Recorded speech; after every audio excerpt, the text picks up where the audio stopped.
Boa noite, irmãos. Eu gostaria de, nesta noite, compartilhar com vocês um texto, como eu fiz no domingo passado, também do Evangelho de João, só que agora no capítulo 10, verso de número 22. Diz assim o texto: Naquela ocasião, celebrava-se a festa da dedicação em Jerusalém e era inverno.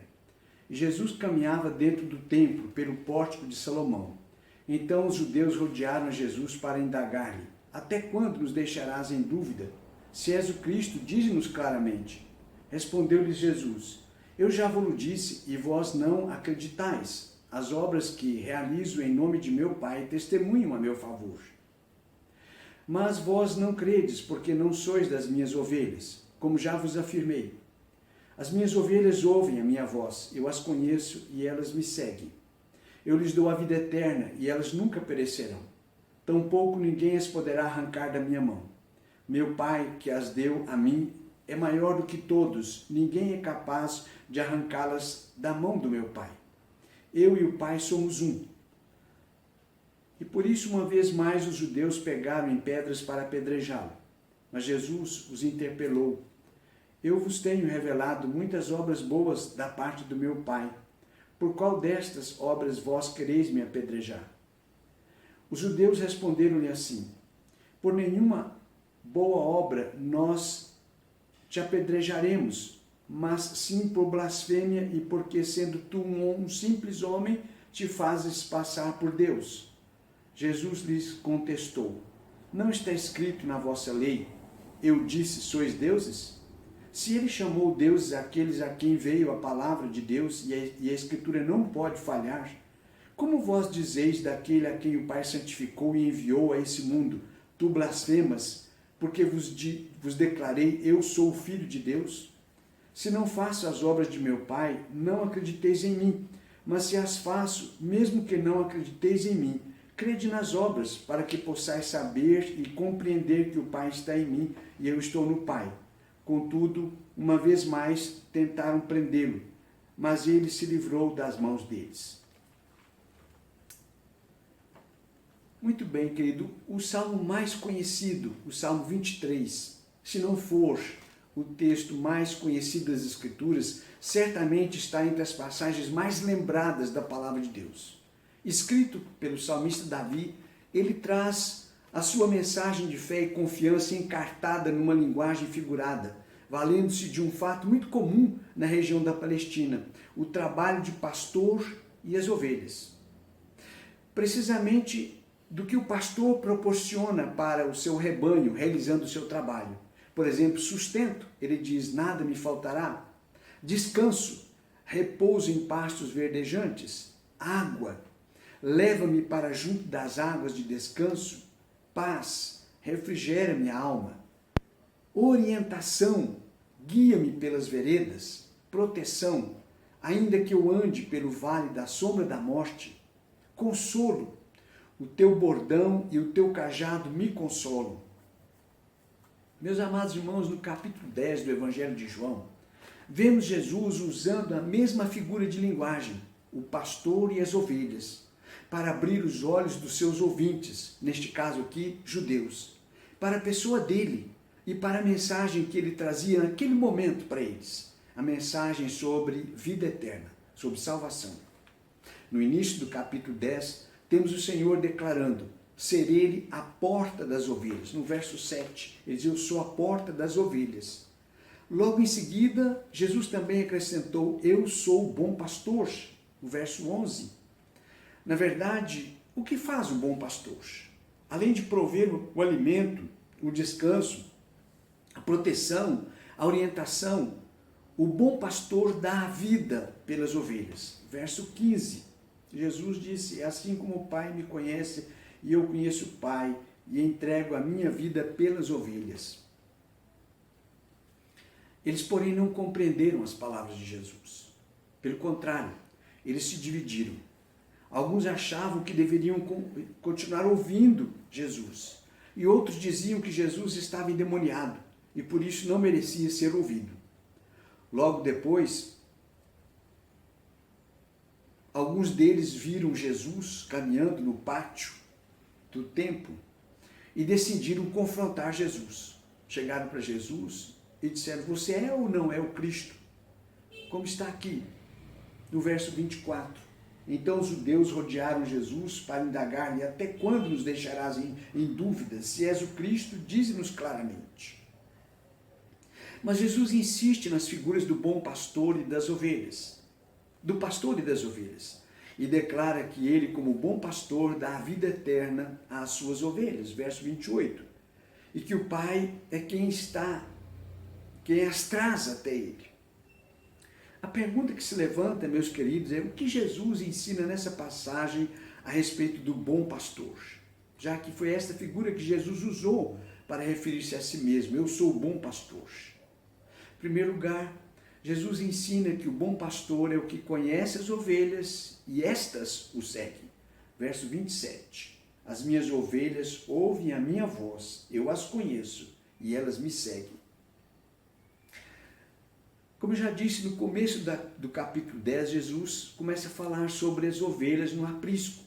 Aqui ele diz, em verdade vos asseguro, verso 1, aquele que não entra no aprisco das ovelhas pela porta, mas sobe o muro à procura de outra passagem, esse é ladrão e salteador.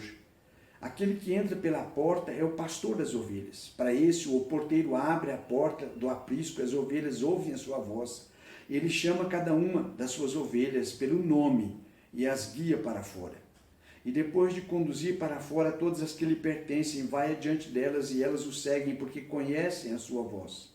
Todavia, de modo algum seguirão o estranho. Ao contrário, fugirão dele porque não conhecem a voz de estranhos. As ovelhas conhecem a voz do pastor e seguem o pastor. Naquele momento, meus irmãos, ali havia uma clara resistência dos ouvintes quanto às palavras de Jesus. Aliás, mais do que isso, eles não só se mostravam incrédulos e resistentes, mas resolveram atacar Jesus chamando-o de blasfemador e de estar com o demônio. Há neste mundo, queridos, milhões de pessoas desorientadas. São como ovelhas sem pastor, perdidas, desnorteadas, desorientadas, sedentas, malnutridas, infelizes e o que é pior, caminhando em direção à condenação eterna. É necessário que elas sejam alertadas, avisadas. É necessário que sejam apresentadas ao bom pastor. E isto é feito com a pregação, a proclamação do Evangelho de Cristo. Será que você tem ouvido a voz do bom pastor e o tem seguido de fato? Você tem se preocupado com aqueles que ainda não foram levados a Jesus, ao bom pastor? Mas Jesus ensinou outra coisa aqui, neste texto. Ele ensinou a respeito do bom pastor, que o bom pastor é o que assegura a vida eterna às suas ovelhas. Verso 28. Eu lhes dou a vida eterna, e elas nunca perecerão. Tampouco ninguém as poderá arrancar da minha mão. Meus amados irmãos, os rebanhos conduzidos pelos pastores na Palestina corriam sempre o risco de serem atacados, ou por feras, ou por ladrões. Por mais atento que estivesse o pastor, se alguma ovelha viesse a se perder, seja ela roubada ou devorada pelas feras, ele, pastor, ficava obrigado a restituir o animal, ou pagar o prejuízo, pagar pelo animal perdido. Jesus parece que, fazendo alusão a esta realidade, assegura que ninguém poderá arrebatar as suas ovelhas das suas mãos.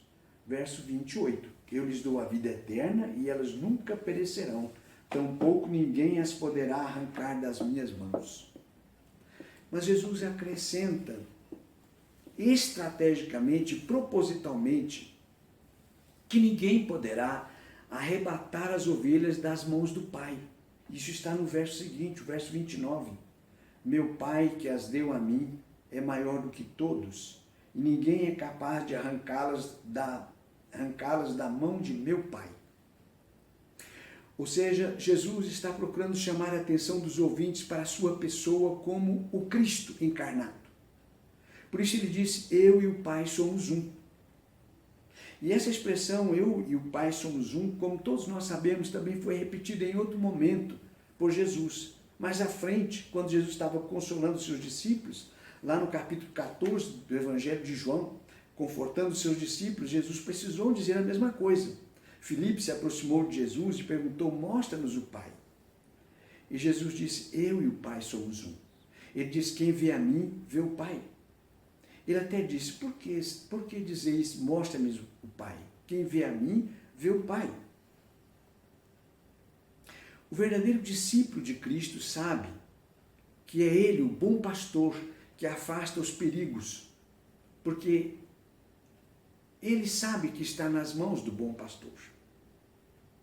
Ele está nas mãos do Pai e do Filho. Cristo, o bom pastor, afasta dos seus discípulos, das suas ovelhas, todos os perigos. E ninguém pode arrebatar as suas ovelhas das mãos dele. Você tem confiado plenamente no bom pastor? Tem deixado sua vida, suas preocupações e ansiedades na presença dele? Você tem encontrado segurança no bom pastor que é Jesus? Terceiro, Jesus ensina também nesse texto que o bom pastor é o Filho que o Pai enviou ao mundo como único Salvador. Nos versos 36 a 38 nós lemos Jesus dizendo: como vós dizeis daquele a quem o Pai santificou e enviou a esse mundo, tu blasfemas? Porque vos declarei, eu sou o Filho de Deus? Se não faço as obras de meu Pai, não acrediteis em mim. Mas se as faço, mesmo que não acrediteis em mim, crede nas obras, para que possais saber e compreender que o Pai está em mim e eu estou no Pai. Contudo, uma vez mais tentaram prendê-lo, mas ele se livrou das mãos deles. A passagem que acabei de ler, meus irmãos, aqui de João, mostra claramente que eles estavam aguardando Cristo. O verso 24, eles perguntaram a Jesus: até quando nos deixarás em dúvida? Se és o Cristo, dize-nos claramente. Mas, com certeza, o Cristo que eles estavam aguardando não era o Cristo que falava de vida eterna, muito menos que dissesse ser igual a Deus. A expressão deles era de completa descrença sobre quem Jesus afirmava ser. As palavras de Jesus aos seus ouvidos soavam como mentiras, como blasfêmias. Jesus, na verdade, para eles era um impostor, uma fraude. Mas o que foi que Jesus continuou afirmando para eles em meio àquele clima de total incredulidade? Jesus insistiu: eu sou o Filho de Deus, aquele que o Pai santificou e enviou ao mundo. Paulo escreveu a Timóteo: porquanto há um só Deus e um só mediador entre Deus e os homens, Cristo Jesus, homem. O Pai amou o mundo de tal maneira que deu seu próprio Filho para redimir aqueles que nele creem. Ele é o bom pastor, ele é o único pastor, aquele que Deus enviou ao mundo para redimir o pecador. E é exatamente, irmãos, esta mensagem que nós temos que levar às pessoas. Essas que se acham perdidas como ovelhas sem pastor. O Evangelho do Senhor, o bom pastor, ele é o único bom pastor. É ele quem fala com as suas ovelhas, elas ouvem a voz dele e seguem ele. É ele que assegura e garante a vida eterna. E ele está com estas ovelhas, como ele disse, até a consumação dos séculos. Ele é o Filho de Deus, enviado ao mundo para a redenção. Que Deus abençoe a todos. Vocês tenham uma boa semana e que logo nós possamos estar juntos, que passemos essa turbulência, essa tormenta, essa reclusão, para estarmos juntos congregando, louvando e glorificando o nosso Deus. Tenham todos uma boa semana.